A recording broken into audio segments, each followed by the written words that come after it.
Good morning, guys. This is Doug, and you're listening to What's the Hazard? It is Friday, March 10th, coming to you from Omaha, Nebraska. Had a pretty interesting week. I hope you had a good week and things are going well. If not, things will get better, so just hang in there. I don't have a guest today, and in fact, I think I made some scheduling errors, so I owe some apologies. But today, I thought I would share with you some information that I find particularly interesting. My wife and I follow a syndicated columnist in the Omaha World Herald. His name is John Rosemond. I think he's I guess he's a psychologist. I'm sure he's a PhD. I believe he does kind of child psychology and parenting, and he has a parenting advice column. And it's interesting. We read these, and every time I read one of these articles, I am changing the words parent to manager and child to employee, and they seem to really resonate. Most of the things that he recommends, I think, would be considered old school by many people, old school parenting perhaps, or foundational approaches to parenting, rather than some of the new modern helicopter, my child is the center of the universe parenting approaches. And in my mind, so many of them apply directly to what we do as managers in the workplace that I thought it might be interesting to actually discuss some of these. And in your own minds, you can change, parent to manager and child to employee and see if it resonates with you. So I'm going to spend a little bit of time reviewing some of these articles. I picked out 4 articles that I thought were particularly interesting. My wife actually leaves them for me to read on my table in the living room. And so we're going to call this, is this managing or parenting, and story time. So we're just going to review some of these. I'm not going to do a lot of editorialism on the articles. I'm just going to read them, maybe throw in a thought or two, and then leave them for you to consider. So let me get started. I feel like I should be in front of the fireplace or something with the Labrador laying at my feet. And I do apologize for reading, and I want to give credit to Dr. Rosemond. These are not my original thoughts. I'm just sharing articles that have been provided in the newspaper. The first one, obedience is natural response to effective leadership. And in his articles, they always start out with a question from a reader, and then he provides an answer. So I'm not going to necessarily read them verbatim, but here we go. This reader writes in, I recently read an article by a parenting expert who said adults need to earn the respect of children. That seems like one more progressive attempt to undermine parental authority. I believe children should respect adults no matter what. Don't you agree? Dr. Rosemond responds, no, I don't agree. You're saying, in effect, that respect is an entitlement due adults because they're what? Bigger, older, employed, went to college? The crucial issue is not whether a person occupies a position of authority, a boss, a commander, a parent. It is whether they exercise authority in a manner that deserves respect. Wow, okay. This translates very obviously to me into our work environment, right? So many managers believe that simply because they hold the position, they are due respect. And the expert, Dr. Rosemond, disagrees, and I would have to disagree as well. It goes on. For example, the fact that the law requires me to submit to certain designated authorities does not mean I am obligated to respect them.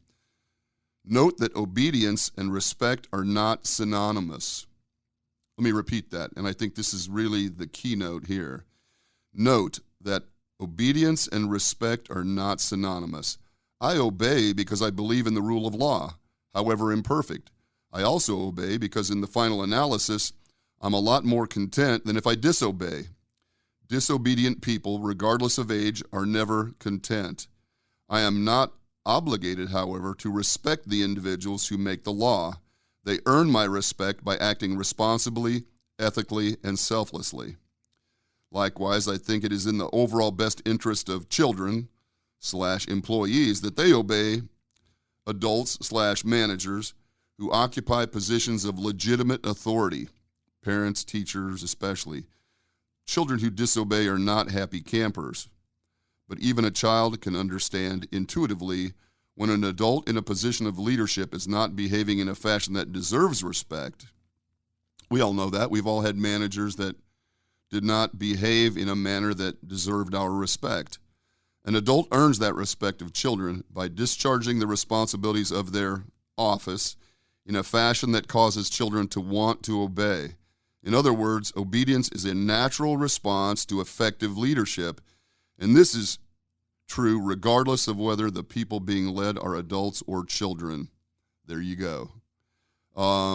Really interesting. I know that Paul O'Neill, a mentor of mine, although he didn't realize he was a mentor, the old CEO of Alcoa Corporation, used to talk about discretionary energy and the fact that employees have this discretionary energy that they utilize ultimately when they respect their leadership rather than are simply being obedient to their leadership.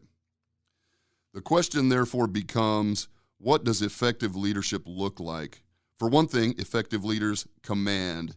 People in leadership positions who are demanding do not know how to command. Effective leaders are relaxed, not uptight. They are open to changing their minds, albeit they have to take care not to appear wishy-washy. They communicate clearly and concisely, which is essential to the projection of decisiveness. They let people make mistakes and learn from them. Above all, the effective leader is focused on helping the people they lead become better at what they're doing. As a consequence, working for a good leader is intrinsically rewarding. Parenting and teaching are both leadership activities. Unfortunately, today's parents and teachers are all too likely to be acting as if their primary goal is to be friends with their children and students. Leaders, however, must guard against letting the desire for a relationship undermine leadership. The attempt on the part of a person in a leadership position to establish wonderful relationships reflects insecurity, which opens the door to disrespect. Besides, by putting leadership first, good relationships follow naturally. Okay, wow. There's a lot in that one. Give that one some thought. I think this concept of obedience is not synonymous with respect is really interesting. I've had situations in my own professional life where I was obedient to the leaders, managers. I did what I was told because that's who I am as a person. I take my work commitment seriously, and so I do what I'm told, but not always with commensurate respect. And so as he describes what a good leader looks like, I think many of the things that we talk about all the time were revealed in that discussion. So keep that in mind. Just food for thought. Again, the author is John Rosemond. I know he's published many books. And I think I would be interested in your feedback if you believe this strong correlation exists between parenting and managing in our workplaces. That's it for this story time. I'll be back shortly with another episode. Thanks, guys. Bye-bye.